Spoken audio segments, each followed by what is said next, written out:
పెద్దమ్మా ఏం పేరు మీ పేరు? శారద. శారద. శారద పెద్దమ్మా, ఏంటి ఇప్పుడు మరి ఎలక్షన్స్ జరుగుతా ఉన్నాయి ఇక్కడ ఏది జూబ్లీ హిల్స్లో, మరి ఎవరు గెలిచే అవకాశం ఉంది? ఎవరంటే ఇప్పుడు వాళ్ళు కూడా అంతే తిరుగుతారు, వీళ్ళు కూడా అంతే తిరుగుతారు అని గోపినాథ్ సునీత గెలవాలి కోరుకుంటున్నారా? కోరుకుంటున్నాం. మరి గెలుస్తుందా? గెలుస్తుంది, ఓకే గెలుస్తుంది. ఓకే. ఏంటి మరి సునీత గారు గెలిస్తే మీకు ఏంటి లాభం?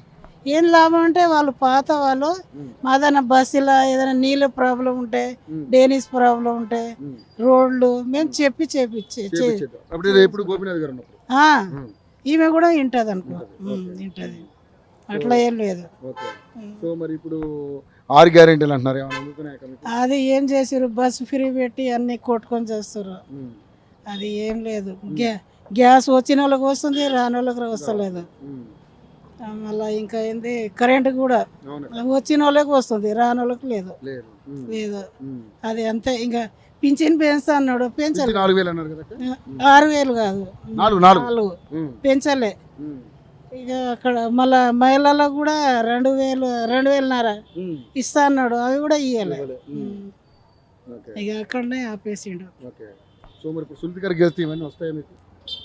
ఏమో ఇంకా చెప్పలేము, కానీ చేస్తాడు ఆయన. 5,000 జరగ చేస్తామన్నాడు కేసీఆర్.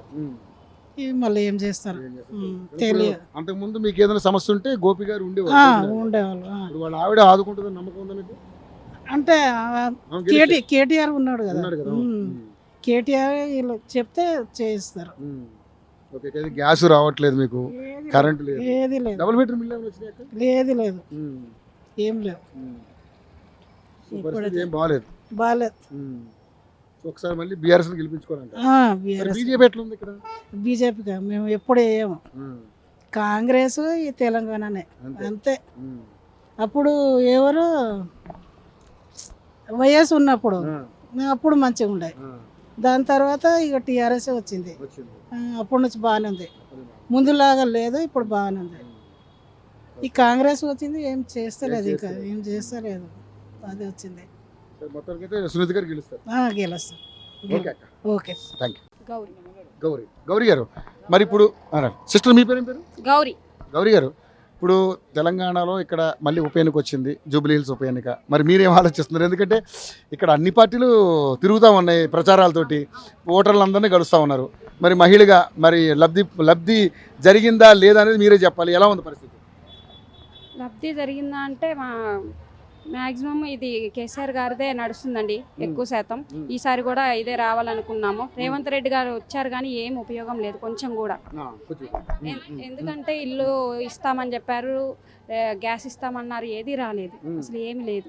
కాబట్టి మళ్ళీ కేసీఆర్ ఉన్నప్పుడు చాలా బాగుందండి, మళ్ళీ అదే రావాలని మేము కోరుకుంటున్నాం. బాగుంది, చాలా బాగుంది.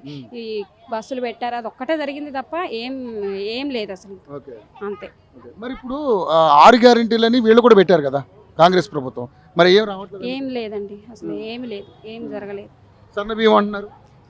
లేదండి, కేసీఆర్ ఉన్నప్పుడే చాలా బాగుందండి. ఇప్పుడైతే అసలు ఎలా ఉన్నాయి అలాగనే ఉన్నాయి, అసలు బాగలేదు. కేసీఆర్ ఉన్నప్పుడైతే చాలా బాగుందండి. ఇక్కడ ఈ రేవంత్ రెడ్డి గారు వచ్చినప్పుడైతే అసలు ఎలా ఉన్నాయి అలాగే ఉన్నాయి, కానీ ఏ మార్పు లేదు. అవి చేస్తాం ఇవి చేస్తామన్నారు, కానీ నేను ఇల్లు పెట్టుకున్నాను, ఇల్లు రాలేదు, నాకు గ్యాస్ పెట్టుకున్నాను, అది రాలేదు, కరెంటు బిల్లు ఫ్రీ అన్నారు, అది లేదు, ఏది లేదు.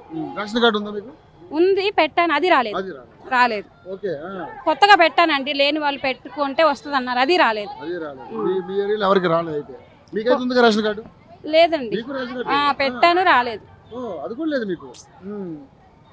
కొత్తగా 60 లక్షల అంటే 60,000 రేషన్ కార్డు, 60 లక్షల రేషన్ కార్డు ఇచ్చాను చెప్తా అంటున్నారు. అది అక్కడక్కడ ఏమైనా ఒకవేళ జరిగి ఉండొచ్చామో, కానీ మాకు తెలిసినంత వరకు అయితే చాలా వరకు రాలేదు. లేదు, ఏం లేదు.